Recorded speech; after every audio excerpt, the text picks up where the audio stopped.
Good evening friends, welcome to their channel. This Divakar Soundararajan. டிஸ்கிரிப்ஷனில் பார்த்துருங்க. அப்புறம் நிஃப்டியை பார்ப்போம். இன்றைக்கி நிஃப்டி வந்து எப்படி போச்சுன்னா ஒரு 75 பாயிண்ட்ஸ் நெகட்டிவ்னு சொல்லலாம். பட் ஆனால் எப்படி இன்ட்ராடேயில் போச்சு அப்படின்னு பார்த்தீங்கன்னா, மார்னிங் ஃபஸ்ட்டு கேண்டிலே ஒரு நல்ல bullish candle, but selling pressure. இதை நம்ம ரொம்ப கேர்ஃபுல்லாக கவனிக்கணும். நிறைய பேர் இந்த புல்லிஷ் கேண்டிலை பார்த்துட்டு நேற்று டே லோவில் சப்போர்ட் எடுத்துருக்குன்ட்டு பை சைடு போகிறதுக்கு வாய்ப்பு நிறைய இருக்குது. ஆனால் நம்ம இங்கே பார்க்க வேண்டியது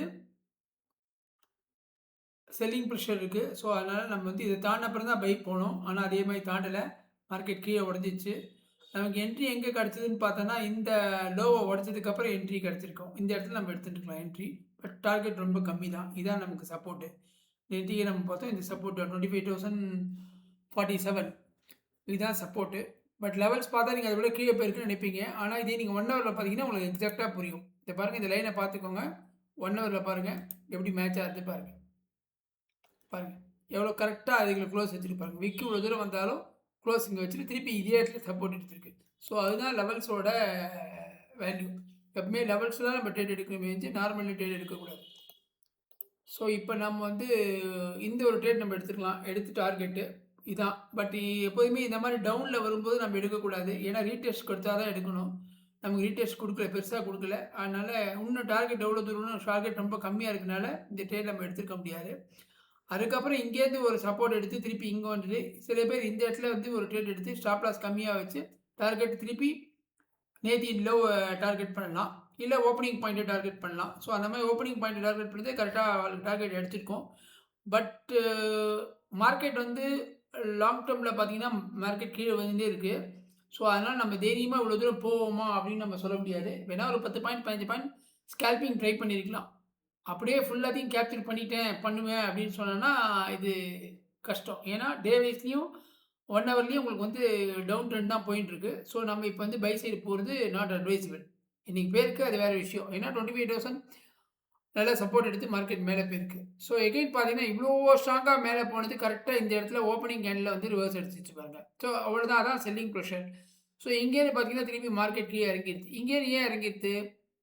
இவ்வளோ இங்கே பை பண்ணவங்க இதுக்கு மேலே நம்ம இதாக டார்கெட் வச்சுருப்பாங்க. ஆட்டோமேட்டிக்காக அவங்க செல் அடிச்சிருப்பாங்க, க்ளோஸ் பண்ணியிருப்பாங்க. ஆல்ரெடி இந்த இடத்துக்கு வந்தோன்னா ஆல்ரெடி இங்கே நிறைய ஷார்ட் அடிச்சு வச்சுருப்பாங்க. ஸோ ரெண்டும் சேர்ந்தோன்னா மார்க்கெட் கீழே இறங்கிடுது. ஸோ கண்டிப்பாக நம்ம வந்து இந்த இடத்துல நம்ம ஒரு ஷார்ட் பொசிஷன் எடுத்துக்கலாம். எடுத்துகிட்டு இதை ஸ்டாப் லாஸ், இன்னியோட ஐ தான் ஸ்டாப் லாஸு, டார்கெட் வந்து இன்னி லோ, இதுதான் டார்கெட்டாக வச்சுருக்கணும். பட் மார்க்கெட் வந்து இந்த இடத்துல ஸ்ட்ரகிள் ஆகி இங்கேயே நின்றுடுது. ஸோ நம்ம வந்து பாதியில் க்ளோஸ் பண்ணியிருப்போம். இன்றைக்கி பொசிஷன் இதுதான். இது வந்து கிளியர் ட்ரெண்டு. இன்றைக்கி எடுக்க வேண்டியதுன்னா மார்க்கெட் வந்து செல் ஆன் ரைட்டில் இருக்குது. இது கண்டிப்பாக எடுக்கணும். மற்றதெல்லாம் வந்து எடுக்க முடியுமான்னு கேட்டால் அது நம்ம வந்து ஓஏ, இப்போ இது மேலே போனதுக்கு காரணம் ஓஏ பார்க்கணும், நிறைய இதெல்லாம் பார்த்தா தான் எடுக்க முடியும். ஸோ இது க்ளீன் ட்ரெண்ட் வந்து இந்த ட்ரெண்டு. இதுதான் இன்றைக்கி நடந்த மேட்டர். நாளைக்கு எப்படின்றது பார்க்கறதுக்கு முன்னாடி மற்றதெல்லாம் எப்படி இருக்குன்னு பார்த்துருவோம். வாங்க ஒரு ரவுண்டு மற்ற இதெல்லாம் பார்த்துடலாம். பேங்க் நிஃப்டி பார்த்தீங்கன்னா எல்லாமே கீழே வந்து திருப்பி அதே மாதிரி ஒரு ரெக்கவரி கிடச்சிது இந்த இதில் இன்ட்ராடேயில். பேங்க் நிஃப்டி பார்த்தீங்கன்னா 600 பாயிண்ட் டவுனு, நல்லா கீழே இறங்கிச்சு. அதுக்கப்புறம் ரெக்கவரி கிடச்சிது. அதே மாதிரி மிட் கேப்பு பார்த்தீங்கன்னா எல்லாமே அந்த அளவுக்கு கீழே இறங்கி திருப்பி ஒரு ரெக்கவரி. அதே தான் ஸ்மால் கேப்பு. எல்லாமே மினிமம் 1%. குளோபல் மார்க்கெட் அப்படி தான் இருக்குது. ஸோ இங்கேயும் அப்படி தான் இருக்கும். இந்த அமெரிக்கா மற்றும் கிளியர் ஆனால் தான் நமக்கு ஒரு ஐடியா கிடைக்கும். கோல்டு பார்த்தீங்கன்னா ஆஸ் யூஷுவல் 5% இன்க்ரீஸில் போயிட்டு இருக்கு. ஆல்மோஸ்ட் 4.65%. சில்வர் சேம், இன்றைக்கி 8,000 ரூபாவில் போயிட்டு இருக்கு, 2.39. USD/INR almost 91.57. ஸோ இதெல்லாமே இந்த குளோபல் வார் சுச்சுவேஷனை பற்றி தான், ஜியோ பொலிட்டிக்கல் டென்ஷன் தான். இந்த டென்ஷன் என்றைக்கு கம்மியாகிறதோ அன்றைக்கி தான் நமக்கு வந்து ரியல் மார்க்கெட் சினாரியோ கிடைக்கும். அப்போ தான் நம்ம வந்து பை சைடே போக முடியும். ஸோ இந்த ஸ்டேஜில் நாம் வந்து செல் சைடு போகிறது அண்ட் பை சைடு போகிறது நாட் அட்வைசபிள். இப்போ நாளைக்கு எப்படி இருக்குன்றதை பார்க்குறதுக்கு முன்னாடி டேட்டா என்ன சொல்கிறதுன்னு பார்த்துருவோம். டேட்டா பார்த்தீங்கன்னா இன்றைக்கி ஒரு இண்டெசிசிவ் கேண்டில் ஃபார்ம் ஆகிருக்கு நிஃப்டியில். இதை பாருங்கள், indecisive candle. So buyers and sellers எந்த பக்கம் போக முடியாமல் கரெக்டாக அந்த டே லோவில் நிற்கிறது பாருங்கள். ஸோ எப்படி போகுதுன்னு நாளைக்கு தான் பார்த்து சொல்ல முடியும். அதுக்கப்புறம் வந்து கால் ஓப்பன் இன்ட்ரெஸ்ட் பார்த்தீங்கன்னா 25,500ல இருக்குது maximum open interest. Put open interest 25,000 அதை பார்த்துட்டு ஒரு வாட்டி. சாரி 25,200 தான் கால் ஓப்பன் இருக்கு. புட் ஆப்ஷன் வந்து மேக்ஸிமம் வந்து 25,000ல இருக்குது. அது டேட்டாவை மாற்றிடுறேன். ஸோ 25,200 தான். 200லேயே ரெசிஸ்டன்ஸ் இருக்குது. ஸோ அது வரைக்கும் தான் மார்க்கெட் போகும். அதுக்கு மேலே போகிறது டவுட்டு. ஸோ கீழே பார்த்தீங்கன்னா 25,000ல ஸ்ட்ராங் சப்போர்ட் இருக்குது. அது உடையக்கூடாது. அது உடஞ்சுன்னா நம்ம சொன்னபடி தான். இந்த 25,000 உடஞ்சுன்னா கண்டிப்பாக இந்த 25,615 வரையும் போயிடும். கன்ஃபார்மாக. இது உடையாமல் பார்த்துக்கணும். இது 1 ஹவரில் க்ளோஸ் ஆச்சுனாலும் தப்பிச்சுது. உடஞ்சுன்னா கண்டிப்பாக இங்கே வந்துடும். பார்ப்போம் நாளைக்கு எப்படி போகுதுன்னு பார்த்தோம். ஏன்னா மார்க்கெட் ஆமத்துக்கு கீழே போய் தான் இருக்குது. மேலே வரல. நம்ம நேற்றுக்கே சொல்லியிருக்கோம் நம்ம நிஃப்டியோட ரேஞ்சு மாறிடும். 24,600லேருந்து 25,400 அந்த ரேஞ்சுக்கு மாறும்னு சொல்கிறோம். அப்படி தான் போகுதுன்னு நினைக்கிறேன். பார்ப்போம் எப்படி போகுதுன்னு பார்ப்போம். ஸோ நாளைக்கு இதை புட் ஆப்ஷன் வந்து 25,000, கால் ஆப்ஷன் 25,200, பிசிஆர் வந்து 0.68. உங்களுக்கு வந்து எஃப்ஐ டேட்டா வந்து நாளைக்கு மார்னிங் டெலிகிராம் சேனலில் அப்டேட் பண்ணிருக்கேன். இன்றைக்கி மார்னிங் அப்டேட் பண்ணியிருக்கேன். பார்த்துக்கோங்க. டெலிகிராம் சேனலில் ஜாயின் பண்ணாதவங்க ஜாயின் பண்ணிக்கோங்க. இப்போ ஆஸ் இட் இஸ் ஃபியூச்சர் எப்படி இருக்குன்றது பார்த்துருவோம். பட் டேட்டா வந்திருக்காது. இருந்தாலும் ஒரு கிளான்ஸ் பார்த்துருவோம்.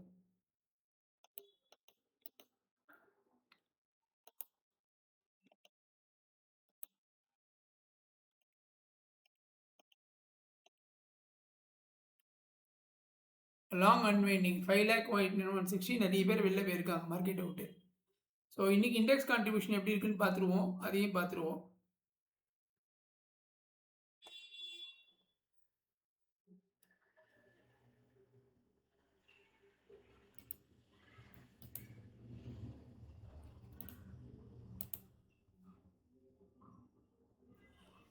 நிஃப்டி 148 பாயிண்ட்ஸ்க்கு இதெல்லாம் தான் காரணம். ஐசிஐசி பேங்க், HDFC பேங்க்கு பாசிட்டிவ் ஆனதுக்கு ரிலையன்ஸ் இதெல்லாம் தான் காரணம். ஸோ மேஜராக எல்லா ஷேரும் மிக்சிங்காக இருக்குது. சைட்வேஸ் மார்க்கெட் மாதிரி. அதனால தான் உங்களுக்கு மார்க்கெட் வந்து கேண்டில் வந்து இண்டெசிசிவே காமிச்சிருக்கு. அவுட் ஆஃப் 50ல் 27 டிக்ளைனு, 22 ஷார்ட் ஃபால். ஸோ இதனால தான் மார்க்கெட் வந்து இண்டெசிசிவாக காமிச்சிருக்கு உங்களுக்கு கேண்டில். நெக்ஸ்ட் வந்து நாளைக்கு எப்படி என்ட்ரி எடுக்கலான்ற என்ன ப்ரொசீஜர் இருக்குன்றதை பார்த்துருவோம் வாங்க. இப்போ நாளைக்கு வந்து இங்கே நிஃப்டி க்ளோஸ் ஆகிருக்கு. இது வந்து நேத்தியோட லோ, இன்னியோட லோ இல்லை. ஸோ இப்போ வந்து நம்ம இது ரொம்ப முக்கியமான லெவலாக தான் மார்க்கெட் இங்கே ஆகுது. ஸோ நாளைக்கு லெவல் மாறும். லெவல் வந்து இங்கே வந்துடும். வந்து லோ இங்கே வந்துடும். ஐ வந்து இங்கே வந்துடும். ஸோ நாளைக்கு வந்து எப்படி இப்போ ஆகும் அப்படின்னா மார்க்கெட் வந்து சப்போஸ் கீழே விழுந்தா கூட இந்த 25,000 ஒரு சப்போர்ட் எடுக்கிறதுக்கு வாய்ப்பு இருக்குது. 90% சப்போர்ட் எடுக்கிறது வாய்ப்பு இருக்குது. ஏன்னா நம்ம ஓப்பன் இன்ட்ரெஸ்ட்டில் பார்த்தோம் 25,000 புட் ஆப்ஷன் நல்ல சப்போர்ட் இருக்குது. ஸோ மார்க்கெட் சின்ன ஒரு கேப் டவுன் ஆனாலும் இங்கேருந்து எடுத்து இது வரையும் டார்கெட் எடுத்துக்கலாம். நம்ம இனி ஐ வரையும் டார்கெட் எடுத்துக்கலாம். நம்ம அதுக்கு மேலே டார்கெட் வேணும். சப்போஸ் மார்க்கெட் ஒரு சின்ன கேப்பை பாய் இங்கே போச்சுன்னா இங்கே செல் அண்ட் ரைஸை ஷார்ட் அடித்து டார்கெட் இதை வச்சுக்கலாம். ஸோ 2 தான் நமக்கு என்ட்ரி நாளைக்கு. இந்த இடத்துல வந்துன்னா ஒரு பை ட்ரெயின் ட்ரை பண்ணலாம். இங்கே வந்து ஓப்பன் ஆச்சு, கேப் அப் ஓப்பன் ஆகி இல்லை மார்க்கெட் இங்கேருந்து ரைஸ் ஆகி திருப்பி ரிவர்ஸ் இருந்ததுன்னா இந்த இடத்துல ஷார்ட் அடிக்கலாம். 2 என்ட்ரி நம்ம எடுக்கலாம். இப்போ சத்திக்கு அது 2 என்ட்ரி தான் இருக்குது. சப்போஸ் மார்க்கெட் இந்த 25,000 கீழே உடச்சி க்ளோஸ் ஆச்சு, இல்லை நேத்தியோட லோ இன்னியோட லோ க்ளோஸ் ஆச்சுன்னா நம்ம ரீடெஸ்ட்டில் எடுத்துகிட்டு டார்கெட் இதையே வச்சுக்கணும். ஸோ இவ்வளோ தான் நிஃப்டியோட ஆப்ஷன்ஸ், நாளைக்கு இருக்கிற ஆப்ஷன்ஸ். ஸோ நாளைக்கு இந்த ஜியோ பாலிட்டிக்கல் டென்ஷன் முடிவையும் ரொம்ப கேர்ஃபுல்லாக விளையாடணும் நம்ம. ஸோ பொறுமையாக பார்த்து விளையாடுங்க. ஆக்சுவலாக இன்றைக்கி என்ட்ரி நான் சொல்லிட்டேன். இங்கே தான் உங்களுக்கு என்ட்ரி இன்றைக்கி அப்படின்னு சொல்லியிருக்கேன். ஸோ பார்த்து கேர்ஃபுல்லாக ப்ளே பண்ணுங்கள். ஐ திங்க் நம்ம எல்லாத்தையும் கவர் பண்ணுறேன்னு நினைக்கிறேன். வீடியோ பிடிச்சிருந்தால் லைக் பண்ணுங்கள், ஷேர் பண்ணுங்கள். இந்த சேனலை சப்ஸ்கிரைப் பண்ணால் மறக்காமல் சப்ஸ்கிரைப் பண்ணுங்கள். Thank you friends.